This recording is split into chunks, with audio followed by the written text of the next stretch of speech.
आज हम लेकर आए हैं पॉलिटिकल साइंस के सेकंड चैप्टर जिसका नाम है एक दल के प्रभुत्व का दौर। तो आइए आज इस लेसन के बारे में हम बात करते हैं। स्वतंत्रता संग्राम की गहरी प्रतिबद्धता। लोकतंत्र, हमारा जो स्वतंत्रता संग्राम था उसकी गहरी प्रतिबद्धता लोकतंत्र में थी।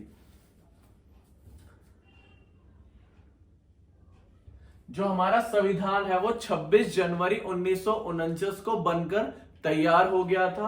अगर अंगीकृत आएगा तो इसका मतलब यही है कि संविधान कब बनकर तैयार हो गया था। 24 जनवरी 1950 को इस पर हस्ताक्षर किए गए थे। संविधान सभा के जो सदस्य थे उनके हस्ताक्षर कब किए गए थे? 24 जनवरी 1950 को। 26 जनवरी 1950 को क्या हुआ था?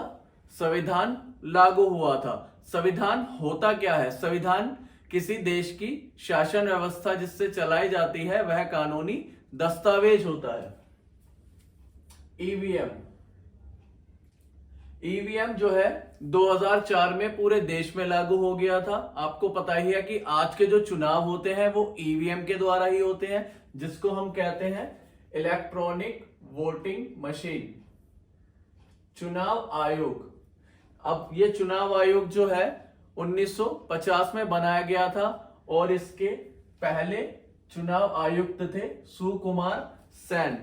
सुकुमार सेन इसके पहले चुनाव आयुक्त थे।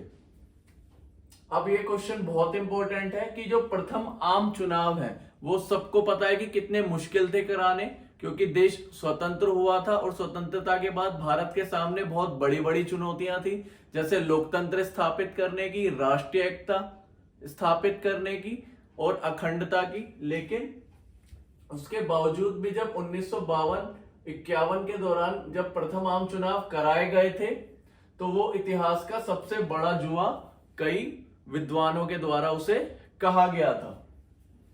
अब ये क्वेश्चन भी बहुत इंपॉर्टेंट है कि 1952 के जो चुनाव है उन्हें मील का पत्थर भी आप कह सकते हैं, और इसे मील का पत्थर भी कहा जाता है क्योंकि ये चुनाव कराने बहुत मुश्किल थे, उसके बाद भी इन्हें बहुत अच्छे तरीके से करा लिया गया था। जवाहरलाल नेहरू, आपको पता ही है, भारत के प्रथम प्रधानमंत्री भी रहे हैं। स्वतंत्रता से पहले इन्होंने जिस तरह से अपनी करिश्माई और लोकप्रियता की वजह से इन्होंने कई स्वतंत्रता आंदोलन में भी इनकी भूमिका बहुत बड़ी रही थी, आप ये सब जानते ही हैं। तो जब ये चुनाव जीते प्रथम आम चुनाव, तो उसके बाद इन्हें प्रधानमंत्री नियुक्त किया गया। अब प्रथम आम चुनावों में कांग्रेस को कितनी सीटें मिली? तो देखिए आप, 489 सीटों में से 364 सीटें जो थी वो लोकसभा चुनावों में, प्रथम आम चुनावों में कांग्रेस ने जीती थी। अब कांग्रेस के बाद कम्युनिस्ट पार्टी जो थी उसे 16 सीटें मिली थी और ये पार्टी दूसरे स्थान पर रही थी। ये क्वेश्चन बहुत इंपॉर्टेंट है और कई बार आ चुका है। प्रथम आम चुनाव, अब आप देखिए कि वैसे तो कांग्रेस पार्टी का ही प्रभुत्व रहा कई सालों तक, लेकिन जब प्रथम आम चुनाव हुए तो उसमें कुल वोटों में मात्र 45% वोट ही कांग्रेस को हासिल हुए थे। लेकिन इन 45% वोटों के बावजूद भी 74% सीटें कांग्रेस को मिली थी। सोशलिस्ट पार्टी, इन्होंने चुनावों में जो कुल वोट हुए थे उनका 10% वोट जो था वो सोशलिस्ट पार्टी को मिला था, और ये दूसरे स्थान पर रहने के बावजूद भी वोटों की गिनती में ये 3% सीटें भी नहीं जीत पाई थी। बहुत इंपॉर्टेंट क्वेश्चन है ये। सोशलिस्ट पार्टी की स्थापना कब हुई थी? 1948 में हुई थी। अगर आप देखिए, जो मैं आपको ये सन बता रहा हूं, जो ये काल बता रहा हूं, अगर आप इन्हें ध्यान नहीं रखेंगे तो आपके कई सारे क्वेश्चन छूट सकते हैं एग्जाम में, तो इन्हें जरूर बहुत ध्यान से याद कीजिए। कांग्रेस सोशलिस्ट पार्टी 1934, ये कांग्रेस के ही नेताओं के जो द्वारा बनाई गई पार्टी थी और ये समाजवाद में विश्वास रखते थे। चीन, क्यूबा, सीरिया, संविधान में एक पार्टी इसके द्वारा बताई गई है कि चीन, क्यूबा और सीरिया में संविधान में एक पार्टी का चुनाव होता है। म्यांमार, बेलारूस और इरिट्रिया, एक पार्टी जो है वो सैन्य और कानूनी प्रभुत्व से यहां रह चुकी है। मैक्सिको, दक्षिण कोरिया, ताइवान। कुछ साल पहले तक यहां भी एक पार्टी का ही प्रभुत्व था। अब हम बात करते हैं मैक्सिको की एक पार्टी के बारे में जिसका नाम था इंस्टीट्यूशनल रिवोल्यूशनरी पार्टी। ये जो पार्टी थी इसे स्पेनिश में PRI भी कहा जाता है। लगभग 60 सालों तक इस पार्टी का शासन मैक्सिको में रहा। ये जो पार्टी थी इसकी स्थापना 1929 में हुई थी और इसके जो संस्थापक थे उनका नाम था प्लूटार्को एलियास कैलस। अब इस जो पार्टी के शासन को क्या कहते हैं, ये पार्टी जो थी एक तरह की तानाशाही पार्टी थी, तो इसके शासन को परिपूर्ण तानाशाही कहा जाता है। 2000 में राष्ट्रपति चुनाव जब ये पार्टी लड़ी थी तो हार गई थी और इसी के साथ मैक्सिको में एक पार्टी के प्रभुत्व का कहीं ना कहीं अंत भी हो गया था। अब बात करते हैं बाबा साहब भीमराव रामजी अंबेडकर की, जिन्हें संविधान का निर्माता भी कहा जाता है। इनका जन्म जो था 1956 में इनकी मृत्यु हुई थी। ये इंडिपेंडेंट लेबर पार्टी के संस्थापक थे और आप जानते हैं संविधान सभा की प्रारूप समिति के ये अध्यक्ष भी रहे। 1956 में हजारों अनुयायियों के साथ इन्होंने बौद्ध धर्म को अपनाया था। बहुत ही इंपॉर्टेंट क्वेश्चन है, इन्होंने बौद्ध धर्म को अपनाया था 1956 में। शेड्यूल्ड कास्ट फेडरेशन की स्थापना भी इन्हीं के द्वारा की गई थी। रिपब्लिक पार्टी ऑफ इंडिया के गठन के योजनाकार भी रहे।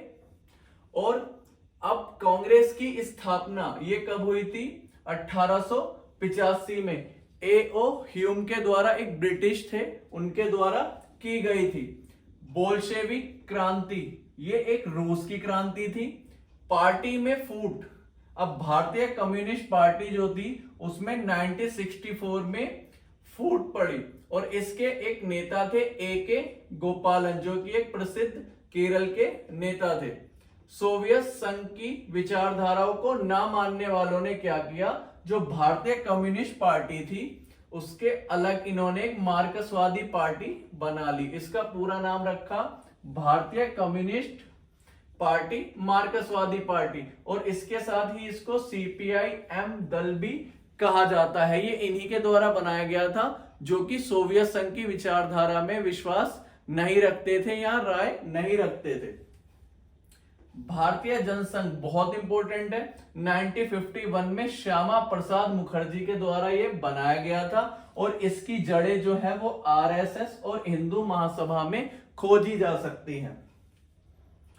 अब ये कहता है एक देश, एक संस्कृति और एक राष्ट्र के विचार पर बल दिया जाए।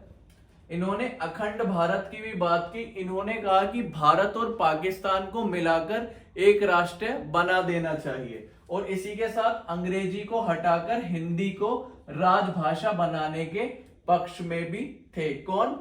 भारतीय जनसंघ। भारतीय जनसंघ के बारे में हम बात कर रहे थे तो इसमें आप देखेंगे ये जो जनसंघ के नेता थे ये चाहते थे कि जो धार्मिक और सांस्कृतिक अल्पसंख्यकों को रियायतें दी जाती हैं वे ना दी जाएं। भारत अपने परमाणु हथियार बनाए।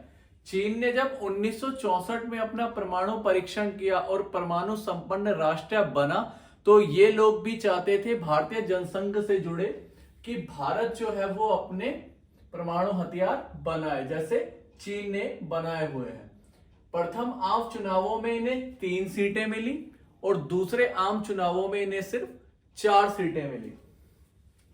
नेता थे इनके दीनदयाल उपाध्याय और इन्होंने समग्र मानवतावाद सिद्धांत को भी दिया था, यह सिद्धांत के प्रणेता थे।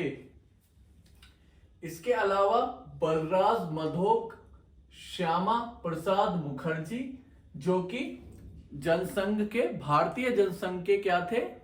संस्थापक या अध्यक्ष भी थे।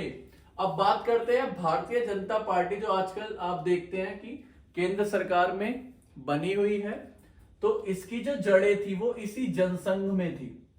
ठीक है। स्वतंत्र पार्टी, अब बात कर रहे हैं हम स्वतंत्र पार्टी के बारे में, जिसकी स्थापना हुई थी 1959 में। आपको देखने को मिलेगा इसकी स्थापना हुई थी। और ये क्या थे, कमजोर वर्गों के कराधान के विरुद्ध थे। तो ये अच्छी बात है, जो भी कमजोर वर्ग था उसे कर ना देने दिया जाए, ये इसके साथ थे। आर्थिक मसलों पर अपनी खास किस्म की पक्षधरता के कारण दूसरी पार्टियों से अलग थे। किसकी वजह से, आर्थिक मसलों पर अपने अलग विचारों की वजह से। इसके नेता जो थे सी राजगोपालचारी, ये बहुत ही प्रसिद्ध नेता हैं और बहुत ही ज्यादा इनको माना जाता है। के एम मुंशी, ANG रंगा और मीनू मसानी जो थे वो सब क्या थे, स्वतंत्र पार्टी से जुड़े हुए नेता थे। अब देखिए सी राजा गोपालचारी जो थे ये 1878 में पैदा हुए और 1972 में इनकी मृत्यु हो गई। ये स्वतंत्र भारत के पहले गवर्नर जनरल थे। बहुत ही महत्वपूर्ण प्रश्न है ये, और आने के बहुत चांसेस है कि स्वतंत्र भारत के पहले गवर्नर जनरल कौन थे, तो सी राजगोपालचारी। ये भारत रत्न से सम्मानित पहले व्यक्ति थे। आप जानते हैं कि भारत रत्न जो है सबसे बड़ा नागरिक पुरस्कार भारत का माना जाता है, तो उसे प्राप्त करने वाले ये पहले व्यक्ति थे। स्वतंत्र पार्टी के संस्थापक तो थे ही। श्यामा प्रसाद मुखर्जी, जिन्हें भारतीय जनसंघ का संस्थापक भी कहा जाता है, ये चाहते थे कि कश्मीर को जो स्वायत्तता दी गई है वो ना दी जाए। तो ये कश्मीर को स्वतंत्रता देने के विरुद्ध या खिलाफ थे। ये हिंदू महासभा के एक नेता भी थे। तो हिंदू महासभा के नेता भी थे कौन, श्यामा प्रसाद मुखर्जी।